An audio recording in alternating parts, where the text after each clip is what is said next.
आदाब नाजरीन, खुशामदीद। प्रोग्राम सलाम जे के आप देख रहे हैं दिल्ली के स्टूडियो से बराह रास्त। मैं हूं आपके साथ आसिफ रशीद और एग्जीक्यूटिव एडिटर इशफाक गौहर मेरे साथ हैं आज के प्रोग्राम में। और हर रोज की तरह आज भी एक नई सुबह के साथ, नए प्रोग्राम के साथ, एक नए शुमारे के साथ और कुछ अहम मौज़ूआत आज के प्रोग्राम में भी अगले 1 से 1.5 घंटे तक आपका और हमारा साथ रहेगा। खबरों, तज्जियों और तबसरों का सिलसिला यूं ही चलता रहेगा और उसके बाद आपके आखिरी 20 मिनट इस प्रोग्राम में हमेशा की तरह आपको कॉल्स का भी मौका दिया जाएगा। आप बराह रास्त इस प्रोग्राम के जरिए अपनी बात रख पाएंगे। जहां तक आज के प्रोग्राम की बात है तो मुख्तलिफ मौज़ूआत है जिन पर आज हम बात करने वाले हैं। तफसीली गुफ्तगू होगी आलमी वबा के कहर के बीच दुनिया भर के साथ साथ हिंदुस्तान के अंदर जो सूरत हाल है, मरकजी सरकार के साथ साथ अब बर्री और फिजाइया भी सामने आई है। बरी फौज के साथ साथ फिजाइया भी ऑक्सीजन पहुंचाने का मुख्तलिफ रियासतों के अंदर काम कर रही है और इसके साथ साथ दीगर कई तंजीमें और अहम इदारे भी सरकार की मदद के लिए आगे आए हैं। आज के प्रोग्राम में हम सरहदों का भी जिक्र करेंगे, चूंकि आज उस मुआहिदे को तकरीबन 2 माह मुकम्मल हो गए हैं जिसके तहत जीजीएमओ सतह की बातचीत हुई थी भारत पाकिस्तान की। और 24 फरवरी के बाद अब तक की सूरत हाल पर थोड़ी देर बाद हम नजर डालेंगे और उन लोगों से बात करेंगे जो उन सरहदी इलाकों में रहते हैं, जो आए रोज गोलाबारी का शिकार होते थे और मुतासरा इलाकों के अंदर इस वक्त की सूरत हाल क्या है, उस पर हमारी आज इस प्रोग्राम में नजर रहेगी। और आगे चलकर आपको बताएंगे कि जम्मू कश्मीर के अंदर जहां पर कोविड-19 से बचने के लिए तमाम तरह की तैयारियां की जा रही थी, लेकिन पिछले 24 घंटे जो गुजरे हैं वो इंतहाई अबतर या खराब 24 घंटे कह लीजिए, जहां पर 19 लोगों की मौत हुई है और नए केसेस भी रिकॉर्ड हुए हैं। और साथ ही इंतजामिया की तरफ से कुछ आदाद शुमार जारी किए गए हैं कि आगे 15 से 20 दिनों के अंदर टारगेट क्या है कि वैक्सीनेशन का प्रोग्राम कैसे चलने वाला है। आज के प्रोग्राम में आपको यह भी बताएंगे कि सरकार की तरफ से गरीब लोगों के लिए क्या कुछ ऐलान मौजूदा सूरत हाल के बीच किया गया है और साथ ही कुछ सरकारी महकमों के हवाले से भी आज इस प्रोग्राम में हम बात करने वाले हैं। अगले 1.5 घंटे आपको हमारा साथ देना है और प्रोग्राम में आखिरी 20 मिनट आपकी कॉल्स भी लेंगे। और प्रोग्राम का आगाज आज उस खबर से करेंगे जिस पर न सिर्फ सिविल हुकूमत की, सरकार की, बल्कि उसके साथ साथ फौज की और दीगर कई इदारों की भी जरूरत है। इशफाक, बात सबसे पहले लाइन ऑफ कंट्रोल और इंटरनेशनल बॉर्डर्स की। बिल्कुल, बहुत बहुत शुक्रिया जी आसिफ। जहां तक लाइन ऑफ कंट्रोल और इंटरनेशनल बॉर्डर की हम बात करेंगे तो आपको याद होगा कि गुज़श्ता महीने के दौरान ही ये खबर सामने आई थी कि भारत और पाकिस्तान की अफवाज जो है उन्होंने दोबारा से इस बात पर हामी भर ली है कि सरहद पर नाजंग मुआहिदे की अमल दरामद होगी और नाजंग मुआहिदे की अमल दरामद जो है वो लगातार चल रही है और उसके मस्बत नताइज जो है वो सामने आ रहे हैं। भारत और पाकिस्तानी सरहदें 2 माह से खामोश है। गोलाबारी से मुतासरा अफराद ने ली राहत की सांस। ये इस वक्त की बड़ी खबर हम इसको इसलिए बता रहे हैं क्योंकि 60 दिन का वक्फा हो गया है। सरहद पर जान माल के नुकसान में आई है काफ़ी कमी। आम लोग इससे राहत ले रहे हैं और मुआहिदे के तहत काम जारी रखने पर हुकूमतों से अवाम ने की है अपील। ये भी बड़ी बात आ रही है। भारत पाकिस्तान सरहदें 2 माह में खामोश है, यानी 2 महीने पहले जो MOU यानी दोनों मुल्कों के फौजियों के बीच जो हॉटलाइन पर बात हुई थी, उसके बाद हमने देखा था कि एक स्टेटमेंट आया था और मस्बत बयानात दोनों तरफ से सामने आ रहे थे। उसमें पेशरफ जो है वो काफ़ी ज़्यादा देखने को मिली है और लगातार 60 दिन मुकम्मल हुए हैं जब भारत की अफवाज की तरफ से और पाकिस्तानी अफवाज की तरफ से लगातार इस बात के इशारे दिए जा रहे हैं कि इस नाजंग मुआहिदे की खिलाफ वर्जी नहीं की जाएगी।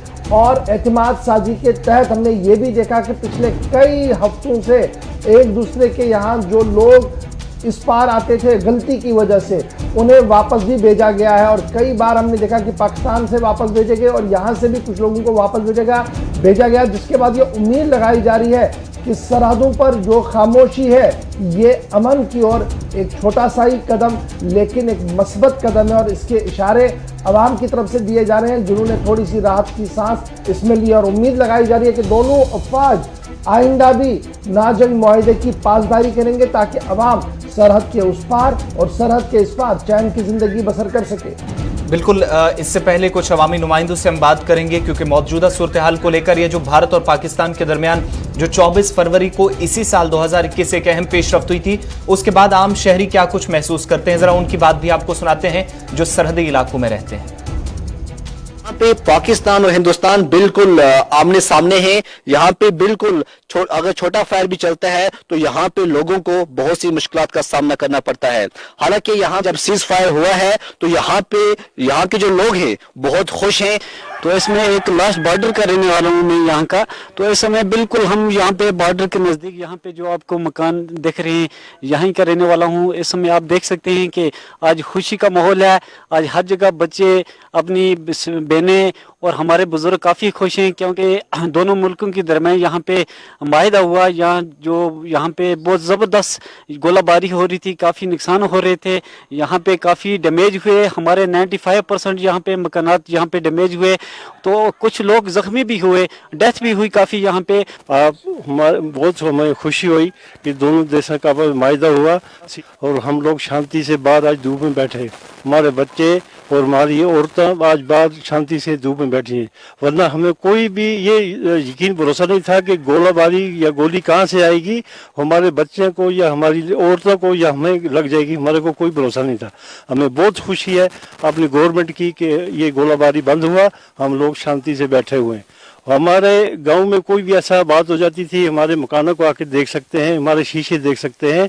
हमारे को अपना आर्मी, हमारे 100 लोगों से पहले अपनी आर्मी आती थी, वो हमारी मुश्किलात दूर करती थी। गवर्नमेंट की के इन्होंने सीज फायर बंद किया, गोला बारूद बंद किया कि हम शांति से अपने बरांडे में धूप, और हमारे बच्चे भी बैठे हैं, हम भी बैठे हैं अच्छी तरह। हम फारवर्ड से बोल रहे हैं। आज से पहले आप ऐसा, आज से पहले हमें डर लगती थी यहाँ बैठने से, तो आज हम शांति से बैठे हैं। आज हमें ये फिक्र नहीं है कहाँ से गोली और गोला आएगा। जो सीज फायर हुआ है उसकी वजह से हम शांति में हैं, और हम बिल्कुल बाहर, घर के बाहर बैठे हुए हैं। पहले हम बाहर बैठ नहीं सकते थे, क्योंकि ये पता नहीं था कि फायर कहाँ से आएगा और कहाँ लगेगा। इसलिए हम इन हुकूमतों दोनों का शुक्रिया अदा करते हैं। गुजार हूँ कि ये जो सीज़ फायर हुआ, आज से पहले हमारी माँ बहनें जो बरांडे पर बैठती थी तो डर रहता था कि कब पता नहीं गोली आ जाए। आज वो बरांडे पे अच्छी तरह से बैठ के धूप सेक सकती हैं। मैं बहुत शुक्रगुजार हूँ कि सीज़ फायर हो गया। जो लाइन ऑफ कंट्रोल पर है और हमेशा गोलेबारी के आड़ में आता था, यानी जब भी दोनों तरफ से गोले चलते थे तो ये रिहायशी इलाका सबसे ज्यादा असरअंदाज होता है।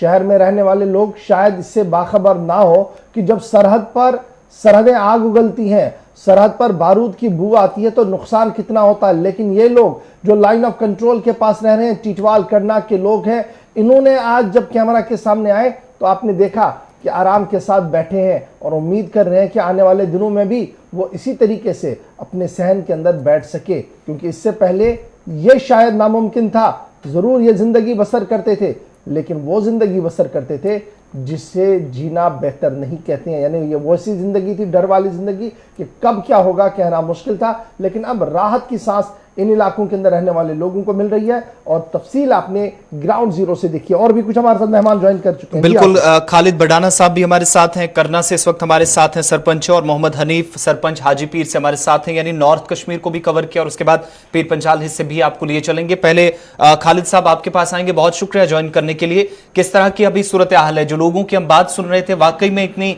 राहत की सांस इन 60-70 दिनों के अंदर लोगों ने ली है एलओसी के आसपास? बिल्कुल सर, सबसे पहले तो मैं गुलिस्तान न्यूज का बहुत बहुत शुक्रिया अदा करना चाहता हूँ जी, कि जिन्होंने लोगों की फीलिंग जानने की कोशिश की, और सीज फायर की जब बात हुई तो उसके बाद लोगों को क्या फायदा है, इसके लिए आपका बहुत बहुत शुक्रिया सर।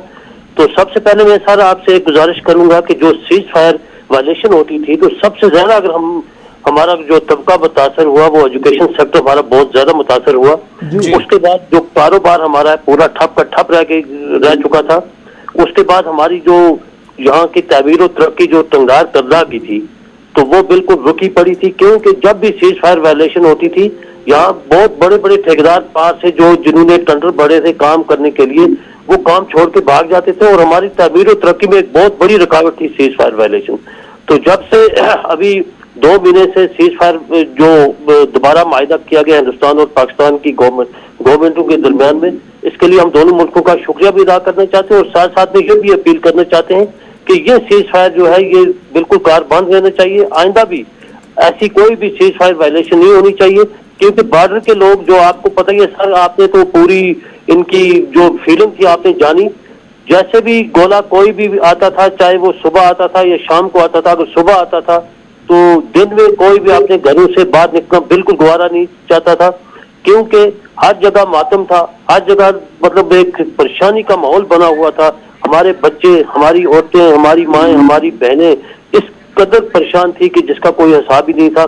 तो जब से ये सीज फायर दोबारा मायदा हुआ है साथ, तो तब से करदा में तहवील और तरक्की का एक नया दौर जो शुरू हुआ है, उसके लिए इस वक्त जो बहुत जोरों पे काम चल रहा है। हमारा सबसे बड़ा प्रोजेक्ट जो 12 मेगावाट का जो बनने जा रहा था, वो अगर सीज फायर वायलेशन ना हुई होती तो वो शायद आज कंप्लीट हुआ होता, लेकिन हमारी बदकिस्मती की वजह से, सीज फायर वायलेशन की वजह से वो प्रोजेक्ट हमारा रुका पड़ा था और आज वो दोबारा उसका काम शुरू हो गया। और हम उम्मीद करते हैं कि ये सीज फायर जो है ये मुकम्मल रहे और आइंदा भी लोगों को एक राहत की सांस मिले। सर बहुत बहुत शुक्रिया, बहुत बहुत शुक्रिया खालिद बडाना साहब हमारे साथ ज्वाइन करने के लिए। अब मोहम्मद हनीफ साहब के पास भी चलते हैं, क्योंकि हाजी पीर का सेक्टर भी काफी इंपॉर्टेंट है, आए रोज आर पार काफी ज्यादा नुकसान होता रहा। बहुत शुक्रिया हनीफ साहब ज्वाइन करने के लिए। हाजी पीर और इसके आसपास जो बारामूला का एरिया है, अभी क्या कुछ सूरत हाल है, और जो तालीमी सरगर्मियां, तिजारती सरगर्मियां या जो तामीराती मंसूबे जिनका कामकाज मुतासिर हुआ था, क्या इन 60-70 दिनों के अंदर कम से कम बहाल हो पाया है, कोई राहत मिली है? हनीफ साहब आप तक आवाज पहुंच रही है? चलिए, हनीफ साहब से शायद राब्ता मुनक़ता हुआ है, और सरहदी इलाके भी हैं तो फोन कॉल पर कई बार मुश्किल हो जाता है इन इलाकों से फोन पर लेना। बहरहाल बहुत शुक्रिया आप दोनों मेहमानों का हमारे साथ ज्वाइन करने के लिए। चलिए, हनीफ साहब दोबारा ज्वाइन कर चुके हैं। हनीफ साहब, आपको हमारी आवाज आ रही है? हेलो जी सर। हनीफ साहब आप तक आवाज पहुंच रही है? अगर तो ये बताइएगा कि अभी क्या कुछ सूरत हाल है, क्या मामूल की सरगर्मियां इन दिनों बेहतर तरीके से चल रही है सरहदी इलाके में? सर 2 महीने पहले जब सीजफायर नहीं था तो लोग मतलब बड़ी मुसीबत में थे। लास्ट ईयर में हमारे इलाके में, मैं LOC से ताल्लुक रखता हूँ जी, तो बिल्कुल LOC के नजदीक रहता हूँ।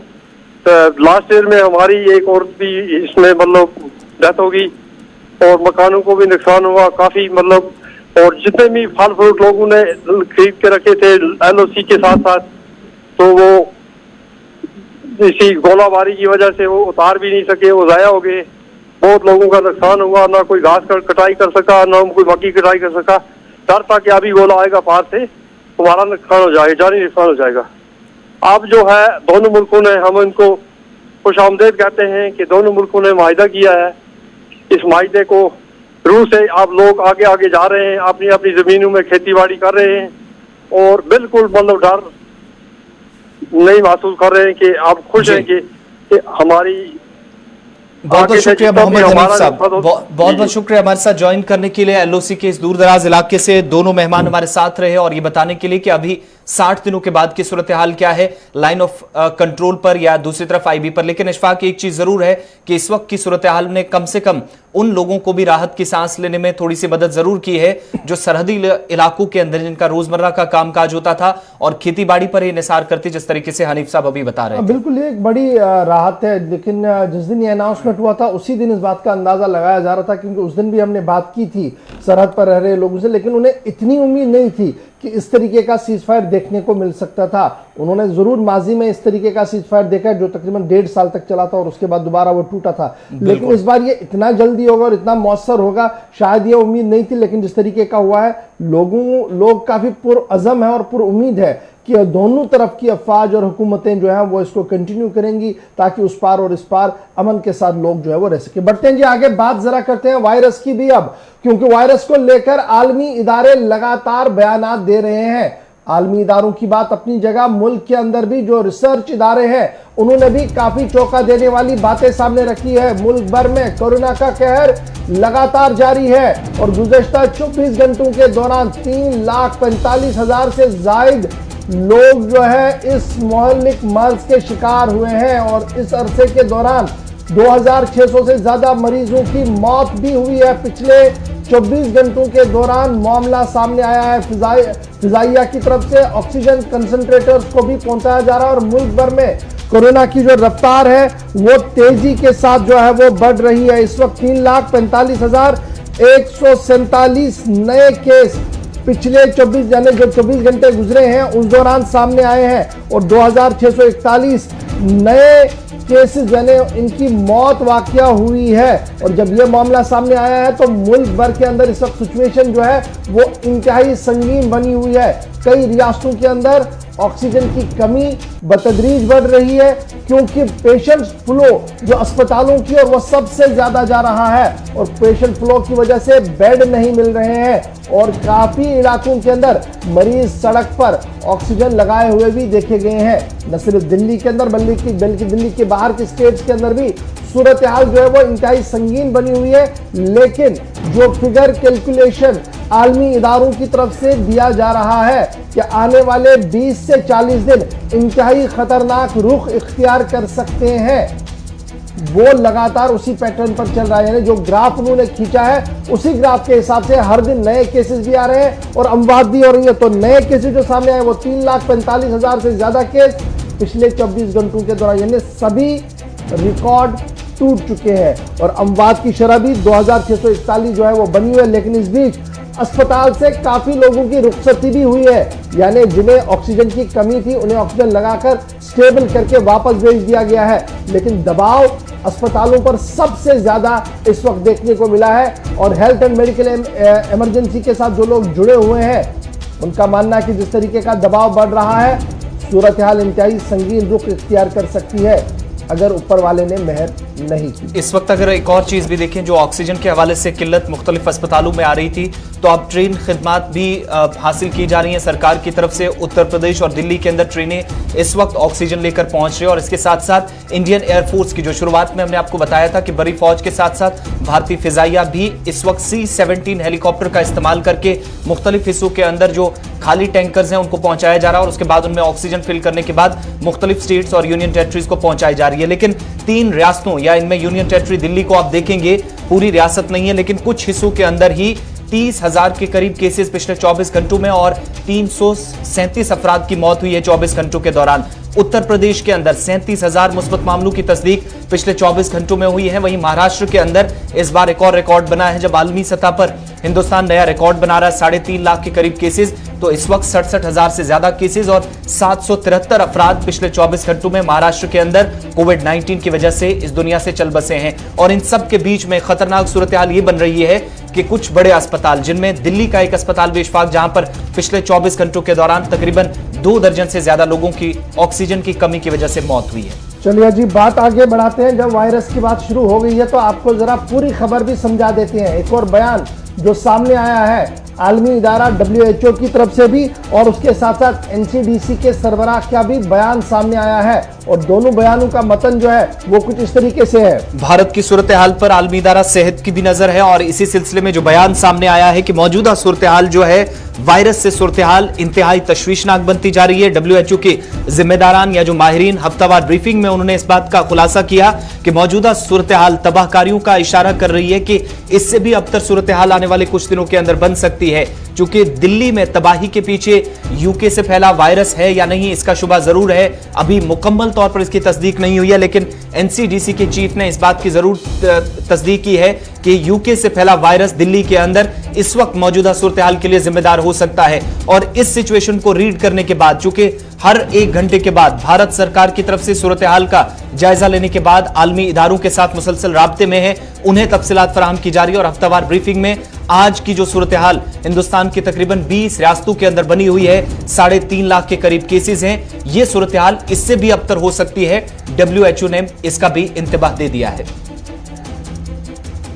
चलिए जी, वायरस की कहानी हम आपको बता रहे हैं, बढ़ते हैं जी आगे और आपको बताते हैं कि अब वायरस को लेकर वैक्सीन कारी के अमल पर क्या कुछ अमेरिका की तरफ से कहा गया है, क्योंकि मुख्तलिफ मुल्कों की नजरें भारत पर लगी हुई है। जिस तरीके की सूरत हाल भारत में उभर रही है, इस पर रद्द-ए-अमल अमेरिका से भी दिया गया है, क्योंकि माना जा रहा है कि खाम माल जो इसके लिए जरूरत है, अमेरिका ने उस पर तकनीकी पाबंदियां लगाई हैं। अगरचे पहले यह कहा गया था कि पाबंदियां हटाई गई हैं, लेकिन उसके बाद वजाहत की गई कि कुछ चीजें, कुछ शर्तें ऐसी हैं जो बराबर रहेंगी, जिसकी वजह से वैक्सीन कारी के अमल में ताखीर भी हो रही है। ताहम अब की बड़ी खबर जो सामने आ रही है कि अमेरिका के अंदर जो थिंक टैंक्स है वो लगातार कुछ लॉ मेकर्स की तरफ से और हेल्थ एक्सपर्ट्स की तरफ से अमेरिकी सरकार पर इस बात का दबाव बनाया जा रहा है कि जिस तरीके का बहरान और जिस तरीके की वबा फैला हुआ है भारत के अंदर कोविड-19 की वजह से, उसमें भारत को डोनेट करने चाहिए, भारत के लिए डोनेट होने चाहिए वो वैक्सीन जो स्टॉक में रखे गए हैं अमेरिका ने। यानी अमेरिका ने अपने लोगों के लिए जो वैक्सीनकारी का अमल शुरू किया है वो तो किया ही है, उसके अलावा उन्होंने कुछ चीजें स्टॉक में रखी हैं और अमेरिकी थिंक टैंक और लॉ मेकर्स का मानना है कि उसमें से कुछ चीजें और कुछ ये जो वैक्सीन है इसको भारत के लिए जो वो दिया जाए। बड़ी बात हम आपको बता रहे हैं। और उसके साथ साथ कल हफ्तावार ब्रीफिंग व्हाइट हाउस के अंदर भी हुई है और व्हाइट हाउस के प्रेस सेक्रेटरी की तरफ से यह बात साफ कर दी गई है कि यूएस ऑफिशियल्स लगातार टच में हैं, अमेरिका के अंदर भी और भारत के अंदर भी, और लगातार इस मामले पर नजर रखी जा रही है। ताहम अभी कोई हतमी फैसला यह नहीं हुआ है कि क्या वैक्सीन और दीगर मामले बराह रास्त दिए जाएं या क्या कुछ किया जाए। ऑक्सीजन की फराहमी से लेकर दीगर मामलात पर भी अमेरिका के अंदर कोई अभी बड़ी बात और बड़ा फैसला जो है वो अभी तक नहीं लिया गया है। और कल की इस प्रेस कॉन्फ्रेंस के दौरान ही जो प्रेस सेक्रेटरी अमेरिका के हैं उन्होंने कहा है कि पहले हम उनकी जाती यानी अमेरिका जो है वो जाती तौर पर भारत के अंदर जिस तरीके से आम लोग मारे जा रहे हैं उस पर गहरी तशवीश का इजहार जरूर कर रहे हैं, लेकिन तशवीश के इजहार के साथ साथ बड़ा सवाल ये है कि आखिर क्या वैक्सीन दिया जाए। इस पर अमेरिका ने अभी कोई बड़ा फैसला नहीं लिया है, यानी बिडेन इंतजामिया की तरफ से अभी कोई बड़ा फैसला नहीं लिया है। टेम्परेरी वेव ऑफ किया जाए, ये बड़ी बात है इसमें कि टेम्परेरी वेव ऑफ किया जाए इंटेलेक्चुअल प्रॉपर्टी राइट, यानी जो अमेरिका ने एक कानून बनाया है इंटेलेक्चुअल प्रॉपर्टी राइट का, उसको इस सप्लाई ऑफ वैक्सीन से अलग कर दिया जाए ताकि रॉ मटेरियल और दीगर चीजें भारत को भी फराहम की जा सके खुले मैदान में, ताकि वो अपने तरीके से वैक्सीन कारी को तेजी के साथ आगे बढ़ाएं। अब ये खबर क्यों इंपॉर्टेंट है, आगे चलकर जब दूसरी खबर आएगी तो आपको रब्त समझ आएगा इस खबर को हमने क्यों लिया था। बढ़ते हैं जी आगे। बिल्कुल, अमेरिका ने इस बात का भी खुलासा जरूर किया है कि भारत की मदद की जाए और कैसे की जाए। इस सिलसिले में जो तिब्बी माहिरीन हैं या पॉलिटिकल पंडित्स हैं, एक्सपर्ट्स हैं, उनकी राय लेने के बाद भी भारत के हालात पर नजर रखी हुई है और कैसे मदद की जा सकती है इस पर गुफ्तगू इस वक्त जारी है। बढ़ते हैं आगे। बात जो मुल्क के अंदर इस वक्त बहरान है, खासतौर से ऑक्सीजन की कमी कई बड़े अस्पतालों के अंदर दारुल हुकूमत दिल्ली समेत, उस पर सरकार मुसलसल बातचीत कर रही है, मुख्तलिफ रियासतों के साथ राब्ते में है। और इधर दूसरी तरफ वज़ीर दाखिला अमित शाह ने भी हालात का जायजा लेने के लिए मुल्क की जो बिगड़ती सूरत हाल है इस पर मुल्क के अंदर हुकूमत की तशवीश में जरूर हालात ने इजाफा किया है, लेकिन वज़ीर दाखिला ने भी मुख्तलिफ रियासतों के अंदर जो ऑक्सीजन की इस वक्त कमी है उस हवाले से उनने बगौर जायजा लिया है। और चूंकि कोर्ट ने भी दिल्ली समेत बाकी रियासतों के अंदर जो इस वक्त ऑक्सीजन की कमी है उसका सख्ती से नोटिस लिया था, इसके बाद सरकार भी काफी ज्यादा सख्त नजर आ रही है। और अब दिल्ली के अंदर सबसे बड़े अस्पतालों के अंदर जो परेशानी आ रही थी उस हवाले से मरकज ने यह फैसला जरूर लिया है कि दोबारा 480 मीट्रिक टन जो मेडिकल ऑक्सीजन है वो दिल्ली को इस बार सप्लाई की जाएगी। बाकी अस्पतालों के अंदर जहां पर 18 से 20 घंटे का सिर्फ स्टॉक बचा हुआ था, उन अस्पतालों की मदद के लिए मरकजी सरकार कोर्ट की फटकार के बाद ही सही लेकिन सरकार जरूर आई है। और बाकी रियासतों के अंदर भी जो परेशानी है वहां पर भी इस वक्त वज़ीर दाखिला की खुद नजर बनी हुई है। यानी बड़ी बात हम आपको ये बता रहे हैं कि चुनावी सरगर्मियों से फुर्सत निकालने के बाद वजीर दाखिला ने कमान संभाली है, और ये कमान उस वक्त संभाली है जब 3 लाख से ज्यादा लोग पॉजिटिव सामने आ रहे हैं पूरे मुल्क के अंदर, और 2000 से भी ज्यादा लोगों की मौत हर दिन हो रही है। और कोविड का जो ग्राफ है उसमें on the top of the list Bharat जा रहा है, और मुख्तलिफ मुल्कों की तशवीश इस हवाले से दिखाई गई, तब जाकर इंतजामी अमूर चलाने वाले बड़े नेताओं की नींद टूटी और कल से ऑन टोज दिखा पूरा इंतजामिया। वजीर आजम ने भी कल एक के बाद एक मीटिंग से खिताब किया और फीडबैक और रिव्यू लिया। वहीं पर वजीर दाखिला ने अस्पतालों के अंदर ऑक्सीजन सप्लाई की फराहमी को यकीनी बनाने के हवाले से भी हतमी फैसले ले लिए हैं, और दिल्ली समेत कई रियासतों के लिए ऑक्सीजन सप्लाई को यकीनी बनाया जाए। इस सिलसिले में बाज़ाब्ता तौर पर मरकजी होम सेक्रेटरी की तरफ से भी खत रवाना कर दिया गया है, जिस खत के अंदर इस बात की वजाहत कर दी गई है कि ऑक्सीजन की फराहमी को लेकर इक़दाम उठाए जाएं, नंबर 1। और नंबर 2, जो ऑक्सीजन प्लांट काम नहीं कर रहे हैं या जो ऑक्सीजन प्लांट सरकार के जेर निगरां है, उनकी टोटल फरिस्त जो है वो मरकजी हुकूमत को सौंप दी जाए। मरकजी होम सेक्रेटरी ने सभी रियासतों के लिए यह हुक्मनामा जारी कर दिया है कि सभी ऑक्सीजन प्लांट जितने भी डिस्ट्रिक्ट्स के अंदर है, स्टेट्स के अंदर है, उनकी फरिस्त मरकजी हुकूमत को सौंप दी जाए, ताकि अगर कहीं ऑक्यूमेंटेशन करना है, इसको बढ़ाना है, क्या कुछ करना है, हंगामी बुनियादों पर कोई फैसला लिया जाए। अगर यही फैसला 10 दिन पहले लिया होता तो शायद आज ये नौबत एक चीज इशफाक इसमें और भी रियासतों को लिखी गई है यूनियन सेक्रेटरी अजय भल्ला की तरफ से कि जो इस वक्त ट्रांसपोर्टेशन का काम है, ऑक्सीजन वाली गाड़ियां हैं, उनको एम्बुलेंस की तर्ज पर इस वक्त ट्रीट किया जाना चाहिए। बिल्कुल, बढ़ते हैं आगे। बात जरा वैक्सीन की हो रही थी, तो वैक्सीन के हवाले से आपको यह बताते चले कि अब आपकी जेब पर बराह रास्त असर पड़ेगा, क्योंकि गुज़श्ता दिनों जो फैसला लिया गया कि सभी स्टेट्स अब ये करेंगी, उसके बाद स्टेट्स क्या करेंगी वो तो अपनी जगह, लेकिन सीरम इंस्टीट्यूट सामने आया, उन्होंने कहा कि अब रेट्स बढ़ेंगी और पैसा देना पड़ेगा, ज्यादा से ज्यादा पैसा देना पड़ेगा, तब जाकर वैक्सीन हो सकता है। ये खबर हम तब आपको बता रहे हैं जब सीरम इंस्टीट्यूट की तरफ से बाज़ाब्ता तौर पर रेट लिस्ट सामने रखी गई, और आलमी दुनिया के अंदर, पूरी दुनिया के अंदर जब आप वैक्सीन कारी और वैक्सीन के दामों को देखेंगे और मुल्क के अंदर जो नए दाम लगने वाले हैं, तो पता लग सकता है कि तफावत कितनी है। बिल्कुल, मुल्क के अंदर आपने देखा गुज़श्ता दिनों नई कीमतें तय कर दी गई है। सरकारी अस्पतालों के अंदर वैक्सीन कितने की मिलेगी और निजी अस्पतालों में इसकी कीमत क्या रहेगी। बाकी जितनी भी वैक्सीन मुल्क के अंदर है, भारत बायोटेक की है जिसे आईसीएमआर ने सबसे पहले खुद कहा था कि सबसे ज्यादा ये मुफीद है, उसकी कीमत भी सबसे कम मुल्क के अंदर जरूर है। अमेरिका के अंदर भी वैक्सीन की जो कीमत है, उन सभी वैक्सीन की कीमत का रिकॉर्ड सीरम इदारे की बनाई गई कोविशील्ड नामी वैक्सीन ने तोड़ा है, क्योंकि मुल्क के अंदर यकम मई से जब 18 साल से ऊपर के लोगों को, जो बालिग अफराद हैं, उन सभी को जब वैक्सीन लगेगा तो उसमें कोविशील्ड का ज्यादा इस्तेमाल होना है। और सरकार का जो मुआहिदा सीरम इदारे के साथ है, जिसने सबसे पहले वैक्सीन तैयार की थी ऑक्सफोर्ड नामी यूनिवर्सिटी के साथ मिलकर, उस वैक्सीन की कीमत निजी अस्पतालों के लिए 600 रुपए, सरकारी अस्पतालों के अंदर 400 तक का जरूर तय किया गया था। लेकिन पूरी दुनिया के अंदर आप देखेंगे तो इस वक्त सबसे ज्यादा ये वैक्सीन आपको महंगी पड़ने वाली है यकम मई से, जब वैक्सीनेशन का प्रोग्राम मजीद तेज किया जाएगा। इसमें मैं मोटे तौर पर यह समझाऊं कि अगर 2 डोज आपको लेने हैं तो 6 दूने 12, 1200 रुपया प्राइवेट अस्पताल में देना है। सरकार की नई पॉलिसी, उसके तहत सीरम ने अपना फैसला लिया। लेकिन इस बात को याद रखिएगा, सिर्फ चंद हफ्ते पहले जब सीरम इंस्टीट्यूट के हिंदुस्तान के अंदर सरबराह जो हैं पुणे वाला साहब, उन्होंने कहा था कि जब हम जनाब 150 में इसको देते हैं, पर यूनिट देते हैं, पर डोज देते हैं, तो उसमें भी कंपनी को मुआवजा फायदा मिल रहा है, लेकिन कंपनी उसमें मजीद एक्सपेंशन नहीं कर सकती है, उतना पैसा नहीं आ रहा, लेकिन मुआवजा मिल रहा है, यानी फायदे में है, नुकसान नहीं है। अब 150 से 600 का मामला जो है, समझ सकते हैं आप कि क्या कुछ होने जा रहा है। इसके साथ साथ ये भी याद रखिएगा, पुणे वाला साहब ने ये क्या कहा है जी, 1000 रुपया आपको पर डोज मिलेगा, मेरे हिसाब से 1200 मिलेगा, क्योंकि अब 600 के अगर करेंगे तो वो 1200 में आ रहा है, तो ये 1000 वाली बात मेरी समझ से बाहर है।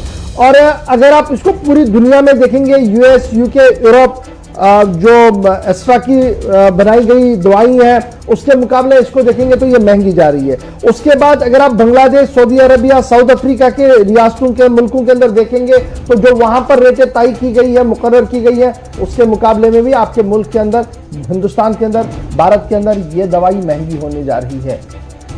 तो समझ से बाहर है। एक तरफ से कहा जा रहा कि वैक्सीन कारी को तेज किया जाए, हर घर, हर फर्द को वैक्सीन लगे, और दूसरी तरफ से एक मिडिल क्लास आदमी तो इसको कह सकता है, लेकिन ये जो बीपीएल वाली फैमिली है, जो हर दिन मजदूरी करते हैं और फिर काम करते हैं, क्या वो 1200 रुपया अफोर्ड कर पाएगा और क्या वो वैक्सीन लगवा पाएगा? एक बड़ा सवाल इस वक्त हमारे सामने है। बढ़ते हैं आगे। बात जब वैक्सीन की हो रही है तो एक और वैक्सीन अब मुल्क के अंदर इस्तेमाल होगी या इस कंपनी की दवा इस्तेमाल होगी, इस हवाले से भी आपको तफसीलात फराहम करते हैं। चूंकि बड़ी खबर जो है, मुल्क के अंदर एक और दवा जिसको हंगामी सूरत हाल में इस्तेमाल करने के लिए सरकार ने मंजूरी दी है, और भारत के अंदर ड्रग रेगुलेटरी अथॉरिटी की जानिब से जाइडस नामी इसकी जो वेराफिन की नाम की जो तैयार की गई दवा है, इसको मंजूरी दे दी गई है। इमरजेंसी में इसका इस्तेमाल होगा। इस दवा का इस्तेमाल कोरोना से जो मुतासिर अफराद होंगे उन पर होने जा रहा है, उन मरीजों के लिए होगा। लेकिन साथ ही ये भी कहा गया है, drugs controller general of India ने जब जाइडस की दवा को मंजूरी दी है तो ये सिर्फ हंगामी बुनियादों पर इस्तेमाल होगी, बल्कि कहीं पर भी किसी मरीज पर इसको तजर्बा नहीं किया जाएगा। हर एक मरीज को ये वैक्सीन, ये दवा उसके लिए इस्तेमाल नहीं की जा सकती। इस कंपनी के बनाए हुए कैप्सूल्स का भी इस्तेमाल होगा, लेकिन माहिरीन की तरफ से या डॉक्टर्स जब रेकमेंड करेंगे उसके बाद ही इसका इस्तेमाल किया जा सकता है। फिलहाल ऑफिशियली इसको मंजूरी दे दी गई है, लेकिन सिर्फ वेराफिन नाम को अल्फा 2 को अभी तक इस दवा को जो सरकार की तरफ से या ड्रग रेगुलेटरी अथॉरिटी की तरफ से जो फिलहाल हरी झंडी दिखाई गई है, 1 पॉइंट यानी 3 हिस्से जो दवा के तैयार किए गए हैं कंपनी की तरफ से जाइडस नामी इस दवा में, एक हिस्सा उसका इस्तेमाल अगले कुछ दिनों के अंदर होने जा रहा है। इशफाक। चलिए जी बढ़ते हैं आगे। बात बेड्स की हो रही थी, ऑक्सीजन की हो रही थी। इस बीच इंडियन आर्मी भी सामने आई है और आर्मी की तरफ से अब अपने जो रिसोर्सेज है उनको खोलने का सिलसिला शुरू कर दिया है। आर्मी की तरफ से अपने 350 बेड जो बेस अस्पताल दिल्ली कैंटोनमेंट के अंदर है उसको खोल दिया है और उसमें भी एडिशनल बेडिंग कर दी गई है। कोविड-19 फैसिलिटी वहां पर बनाई गई है। यानी जो दिल्ली के अंदर अभी बेड्स की परेशानी हो रही थी उसमें आर्मी का एक बड़ा हेल्पिंग हैंड सामने आया है। आर्मी की तरफ से फैसला लिया गया कि जो 350 बेड बेस अस्पताल दिल्ली कैंटोनमेंट के अंदर है उसको 1000 बेड बनाया गया है। 350 वाले बेड को 1000 बेड वाला बनाया गया, लेकिन सिर्फ और सिर्फ कोरोना पॉजिटिव लोगों के लिए वहां पर काम किया जाएगा। नंबर 1। नंबर 2, जो आर्मी और पैरामिलिट्री फोर्सेस है वहां पर खबर यह है कि तकरीबन 99% इंडियन आर्मी की तरफ से पहली डोज जो है वो उन्हें मुकम्मल कर दी गई है और 85% ओवरऑल अगर आप देखेंगे तो सबको मिली है। इसके साथ साथ जो इस वक्त की बड़ी खबर है, मरकजी वजीर बराए डिफेंस जो है, उन्हें डिफेंस मिनिस्टर जो है, उन्होंने आर्म फोर्स के लिए special fund, special powers, emergency financial powers का भी इस्तेमाल किया है। और कल रात देर गए डिफेंस मिनिस्टर ने बाज़ाब्ता तौर पर अपने इख्तियारात का इस्तेमाल करते हुए emergency finance power army forces medical services को दे दिए हैं ताकि, और ये रैंक इसमें मुतयन कर दी गई है कि लेफ्टिनेंट जनरल रैंक के पास जो फाइनेंशियल पावर रहेंगे वो रहेंगे 5 करोड़ रुपए तक। यानी कोविड से निपटने के लिए आर्मी को भी अलर्ट कर दिया गया है। आर्मी भी अब डायरेक्टली इनडायरेक्टली मैदान में आ गई है और लेफ्टिनेंट जनरल रैंक तक जो फाइनेंशियल पावर्स दिए गए हैं वो 5 करोड़ है और 3 करोड़ 2 करोड़ रुपया जो है वो मेजर जनरल और ब्रिगेडियर रैंक, यानी मेजर जनरल के पास 3 करोड़ और ब्रिगेडियर रैंक के अफसर के पास 2 करोड़ रुपए तक का खर्चा वो कर सकता है, ताकि इस पेंडेमिक के दौरान अगर हंगामी तौर पर कुछ खरीदना है, कुछ करना है, तो वो हंगामी तौर पर अपने यूनिट के अंदर वो चीजें कर सकती है।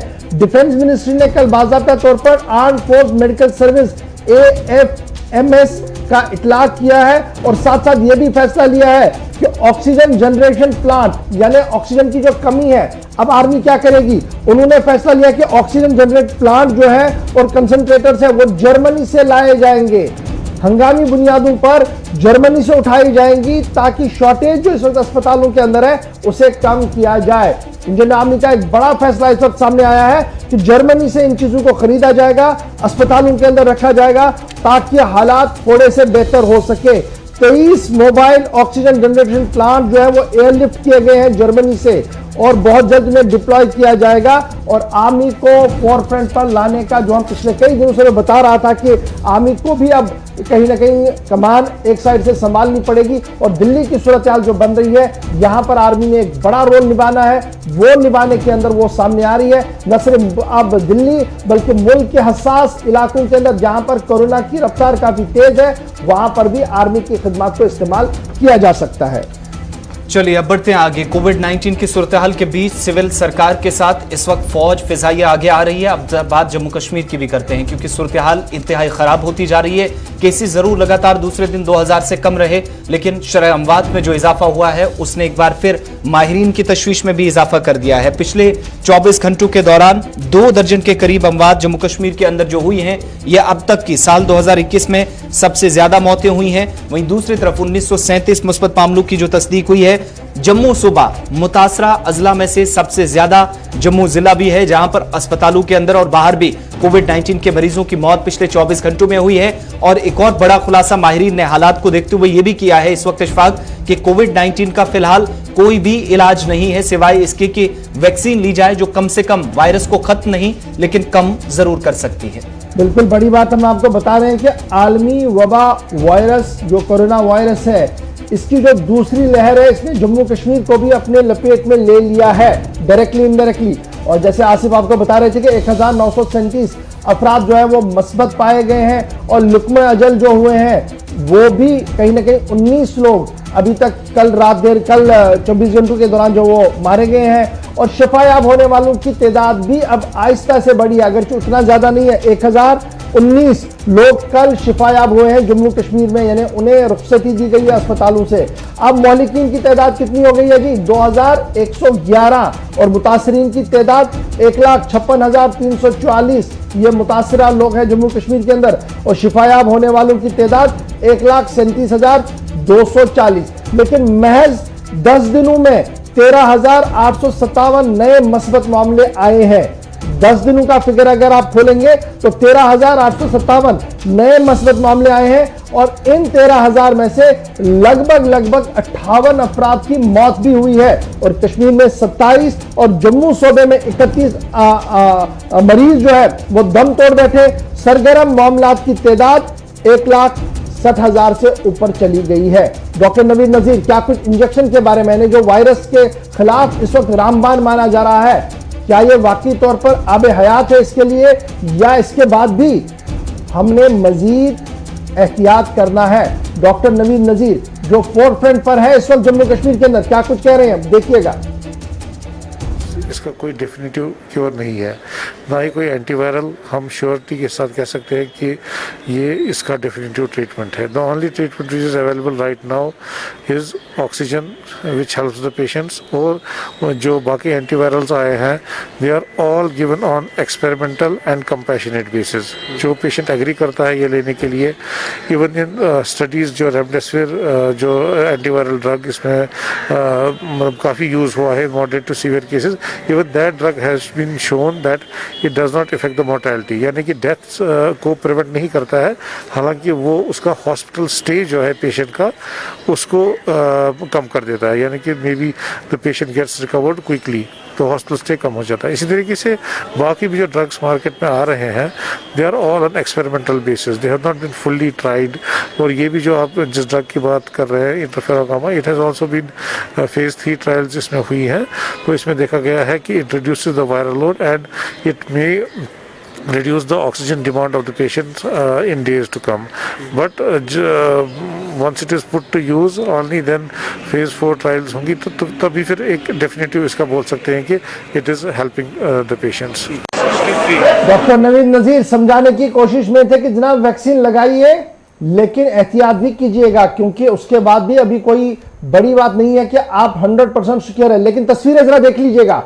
अब ये तस्वीरें जो आपके टीवी पर आएंगी ये श्रीनगर के एक अस्पताल की है, जराना अस्पताल की है, जहां पर सबसे ज्यादा रश रहता है। और रात देर गए हमारी कैमरा टीम वहां गई और देखने की कोशिश की कि फिजिकल डिस्टेंस और 10 तरह की जो बातें हो रही है, मास्क और सब कुछ, क्या अस्पताल इंतजामिया अपने अंदर इसे लागू कराने में कामयाब हो रही है या नहीं।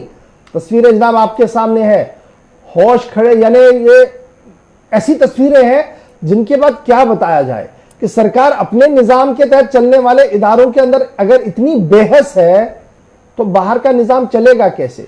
तस्वीरें खुद बयान हो रही हैं कि किस तरीके का निजाम है, मास्क बालाए ताक रखा गया है, फिजिकल डिस्टेंस का कोई सवाल ही पैदा नहीं होता है, और जिस तरीके का माहौल वहां बच्चे है, छोटे छोटे बच्चे वहां पर हैं, और इस बार तो खबर यह है कि बच्चे भी लपेट में आ रहे हैं, लेकिन उसके बावजूद भी एहतियात के नाम पर जो कुछ होना चाहिए था स्टेट एडमिनिस्ट्रेशन की तरफ से वो कहीं पर भी नजर नहीं आ रहा है। नो डाउट कि हमारे पास किल्लत है जगह की वहां पर, लेकिन फिर भी मैनेज किया जा सकता था, क्योंकि गर्मियां हैं, मैनेज हो सकता था, नहीं किया जा रहा है। और ये कोरोना बॉम्ब यहां पर बन सकते हैं, जिसके बाद अस्पताल के अंदर क्या कुछ होगा। अगर आज यहां टेस्टिंग की जाए तो वसूख के साथ मैं ये बताऊंगा कि बहुत सारे लोग आज के दिन पॉजिटिव निकलेंगे, क्योंकि कल रात की तस्वीरें हैं। सीधे सनम के पास चलते हैं। सनम एजाज, बहुत शुक्रिया जी ज्वाइन करने के लिए। लगातार इंतजामिया कह रही है कि जनाब ऑन टोज है, अवाम इज्तिमात में ना जाए, पार्क्स में ना जाए, लेकिन अपने अंदर जो दफ्तर है उनके और अपनी जो पॉलिसियां उनकी है उस पर बार बार सवाल उठ रहे हैं। कल 5 बजे भी हमने चलाया डीडीसी की फंक्शन, आज अस्पताल को दिखा रहा हूं, बच्चा अस्पताल, यानी वो अस्पताल सच्चा बच्चा अस्पताल जिसे हम एलडी अस्पताल कह रहे हैं। कैसे देखिए स्टेट एडमिनिस्ट्रेशन की पॉलिसी को। देखिए गौर भाई, एक चीज हम लगातार बता रहे हैं कि हमारे जो डॉक्टर्स हैं उन्होंने बहुत ज्यादा काम किया है, कमाल किया है और करते रहते हैं, लेकिन हमारे यहाँ जो एडमिनिस्ट्रेशन है, खासतौर पर मेडिकल सिस्टम की जो एडमिनिस्ट्रेशन है उसमें कहीं न कहीं नहीं बल्कि हर जगह पे लूप होल्स दिखाई दे रहे हैं। अब आपने एलडी हॉस्पिटल की बात की, एलडी हॉस्पिटल में जब हमारी टीम कल पहुंची थी रात देर अब वीवर इम्पैक्ट हम उनसे बात करें तो वहां से लगातार यही बता रहे थे जो हमारे रिपोर्टर्स वहां पे थे, वो कुछ वहां की जो नेगेटिव तस्वीर आपने दिखाई, ये वो तस्वीरें जो होश उड़ाने की है। और यही तस्वीर नहीं, आपको गौर भाई ये भी बताता चलो, श्रीनगर में हमारे जो डॉक्टर्स रिटायर हो चुके हैं या जो बड़े बड़े नाम वाले डॉक्टर्स हैं जो प्राइवेट प्रैक्टिस करते हैं, 10 बाई 10 के 2 कमरों का उन्होंने क्लिनिक बना रखे हैं। और वहां पे पेशेंट्स का जो रश रहता है, वो पेशेंट्स के रश के दौरान फिजिकल डिस्टेंसिंग नहीं, वो डॉक्टर्स हैं, जाने माने डॉक्टर्स हमारे, जिन्होंने बड़ी बड़ी डिग्री हासिल की है, पढ़ाया भी है हमारे मेडिकल कॉलेज श्रीनगर में या हमारे जितने मेडिकल कॉलेज वहां वो पढ़ाया भी है और आज उनका नाम दिया और अभी भी कुछ इन सर्विस है, बहुत से बड़े डॉक्टर है। लेकिन वहां पे 10 बाई 10 के 2 कमरे रखे, एक में डॉक्टर साहब बैठते हैं, एक में अटेंडेंट बैठते हैं, तो पेशेंट वेट करते हैं जो वेटिंग रूम उनका, तो उसमें क्या हाल है, क्या हलचल है, क्या ये वो है, ये मेडिकल कॉलेज है। फिर खुद सरकार की तरफ से आप देखें। और फिर जब हम कश्मीर सेकंड फेज की बात करें, सेकंड फेज में आपको बताऊं गौर भाई, कल 2000 के करीब पॉजिटिव केस आए हैं और इस में 200 के करीब 20 के करीब 19 डेथ्स भी हुई है। ये वो चीजें हैं जो अब डॉक्टर्स, अगर आपको बताऊं मैं सोशल मीडिया पे इस वक्त एक पोस्ट वायरल हो रहा है फेसबुक पे, और ये है medical student government medical college Baramulla का, ये उनका पोस्ट है, वायरल हो रहा है। और उस पोस्ट में वो कह रहे हैं कि लोगों से गुजारिश करें कि आप ऑक्सीजन कंसंट्रेटर्स अपने पास ला के रखिए, मस्जिद कमेटियों से अपील करें, एनजीओ से अपील करें कि ऑक्सीजन कंसंट्रेटर्स ला के रखिए, क्योंकि हालात बहुत ज्यादा खराब हो चुके हैं, हो नहीं रहे। उनका कहना है कि नॉर्थ कश्मीर में हालात बहुत ज्यादा खराब हो। नॉर्थ कश्मीर में आपको बताऊं, कल ही कुपवाड़ा का, जैसे हमने कल भी वो खबर की थी कि एक जो नया स्ट्रेन वायरस जो है उसका एक केस जो है पॉजिटिव केस हमारे नॉर्थ कश्मीर के कुपवाड़ा से पॉजिटिव आ चुका है, तो खतरे की घटी। और साउथ कश्मीर की अगर आप श्रीनगर के अखबार आज देखें तो श्रीनगर के अखबारों की हेडलाइन पहली यही है कि जो patients for life in government medical college Anantnag, वहां का मामला यही है कि पेशेंट्स को वहां पे 2 पेशेंट्स कोविड के पेशेंट हैं, उनको वहां पे वेंटिलेटर नहीं मिल सका है, वेंटिलेटर नहीं अब है अवेलेबल है, तो वेंटिलेटर न मिलने के बाद उनका लाइफ सपोर्ट नहीं मिल रहा है, तो लाइफ खतरे में, ये अंतर की बात हुई। और श्रीनगर की अगर हम बात करें, अब अभी तक हम सब पे नजर रखे थे, हम मालूम में हमारे यहाँ जो है ऑक्सीजन पे भरोसे ज्यादा है, लेकिन ऑक्सीजन तो है प्राइमरी सेकेंडरी लेवल के, लेकिन उससे बाहर बियॉन्ड हो जाएगी, जिन्हें वेंटिलेटर्स की जरूरत पड़ेगी। और वेंटिलेटर्स की जरूरत अब पड़नी है क्योंकि तादाद हमारे यहाँ एक्टिव केसेस की अभी भी 15,000 के करीब है। इस वक्त हमारे पास 15,000 के करीब जो पॉजिटिव केस की तादाद है, और इनमें हर उम्र के बच्चे, हर जैसे कई बाकी एलिमेंट्स को लेकर, जैसे COPD जो ट्रस्ट के रिलेटेड होता है या बाकी जो बीमारियां कश्मीर में है उनके रिलेटेड भी केसेज है। तो ये सारी चीजें जो है, हमारा वेंटिलेटर जो जरूरी है, हमारे पास वेंटिलेटर की वो तादाद है नहीं, तो एक तूफान मचने वाला है। मैं डरा नहीं रहा हूँ, लेकिन बता रहा हूँ। लेकिन एक चीज और भी सनम सामने आ रही है, गुज़श्ता रोज भी हम देख रहे थे सोशल मीडिया पर काफी ज्यादा ये पोस्ट वायरल हो रही थी कि एक तरफ तो ऑक्सीजन को लेकर बात हो रही है, लेकिन मुख्तलिफ अजला से अगर कोई श्रीनगर के अस्पतालों का रुख करता है या कोई कोविड पेशेंट हो सकता है, उसका टेस्ट वगैरह करवाना हो या बाकी किसी मर्ज में मुब्तला हो, तो क्या अभी फौरी तौर पर अस्पताल पहुंचते वक्त उन्हें अस्पताल में जगह मिलती है, बेड प्रोवाइड हो पाते हैं? ऐसी सिचुएशन अभी है, इस तरह के हालात हैं? देखिए आसिफ, अभी है, अभी ये नहीं कहूंगा कि इस वक्त, लेकिन इंपॉर्टेंट यह है कि वो बेड, स्पेसिफिक बेड, अभी तो जगह है, अभी तो कॉरिडोर में भी छोड़ा जा सकता है, हमारे सिलेंडर से भी उसको ऑक्सीजन लगाया जा सकता है, इस वक्त अभी वो पोजिशन है। लेकिन जो सिचुएशन आगे बढ़ रही है जिसमें हमें वेंटिलेटर्स की जरूरत पड़ेगी, वो वेंटिलेटर्स का इंतजाम हमारे पास 100 के करीब टोटल इस वक्त वैली में वेंटिलेटर थे।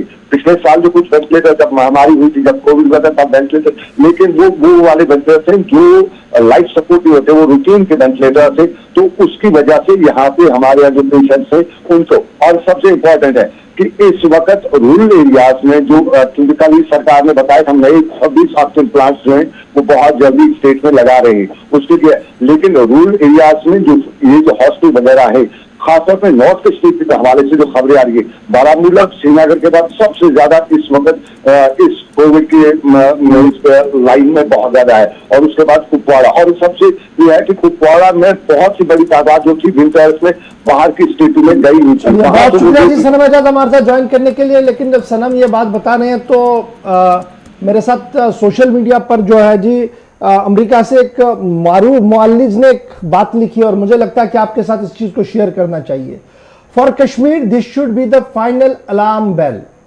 Please treat the next 30 days as a make or break life and death. मुख्तसर सी बात उन्होंने लिखी है, लेकिन बात बहुत खतरनाक उन्होंने लिखी है कि आने वाले 30 दिन हमारे लिए है, उसमें हमने फैसला लेना है कि हमने मौत को गले लगाना है या इस चेन को तोड़ना होगा।